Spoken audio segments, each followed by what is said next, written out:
I was cursed to never lie, and my truth destroyed everything I loved.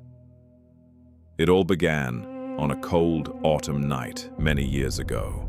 I was young, furious and full of fire. I watched my father, a powerful lord, lie without shame, manipulate everyone around him, and destroy lives just to keep his power. That night, I swore I would never become like him.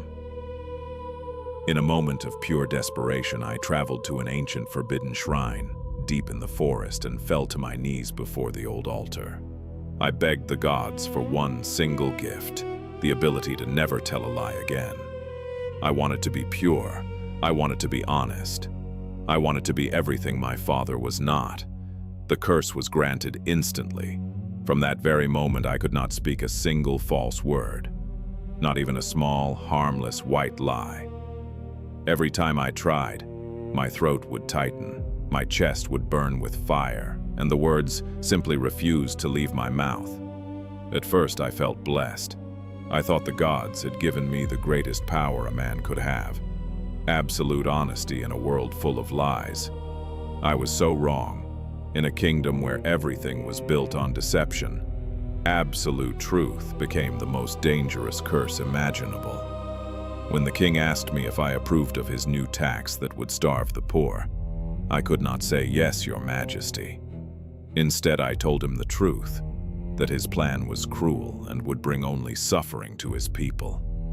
When a powerful lord asked if I supported his secret deals, I looked him in the eyes and called him a thief and a parasite who was bleeding the kingdom dry.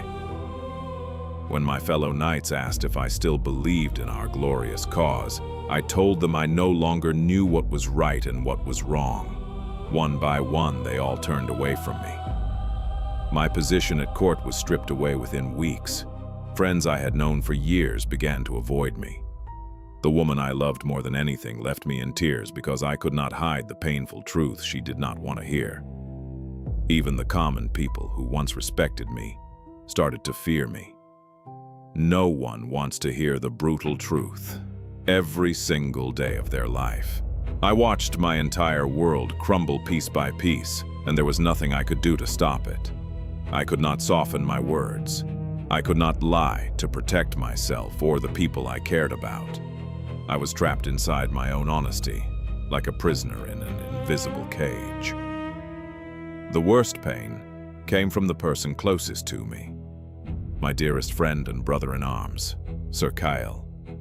One rainy night, he looked me straight in the eyes and asked if our friendship still meant anything to me after everything that had happened. I wanted so badly to comfort him. I wanted to say, "Of course it does," but the curse would not allow it. Instead, I told him the painful truth, that our friendship had become too difficult, too heavy because of what I had become. He stood there in silence for a long moment, then turned and walked away into the rain without saying another word. That night I stood alone on the castle balcony as the rain poured down my face. I screamed at the dark sky until my voice was gone. I had asked for truth. The gods had given it to me, and that truth had destroyed everything I once held dear. My honor, my friends, my love, my future. Now I understand the cruel lesson this curse taught me. Truth without wisdom is not a virtue. It is a blade without a handle. It cuts the one who holds it just as deeply as it cuts everyone else. Sometimes silence is kinder. Sometimes a gentle truth, spoken at the right moment, is far more merciful than brutal honesty, forced upon people who are not ready to hear it. I learned too late that being right is not the same as being wise, and that the ability to lie, when used with compassion and love, can sometimes be an act of true mercy. I was cursed to never lie again, and my truth destroyed everything I loved. If you are watching this, take my warning with you. Be very careful what you wish for when you ask to be always honest. The road to loneliness is paved with good intentions and absolute truths, spoken without wisdom. I once believed I was the most righteous man in the kingdom. Now I know I was simply the most dangerous. And the worst part is, I never saw it coming until it was too late.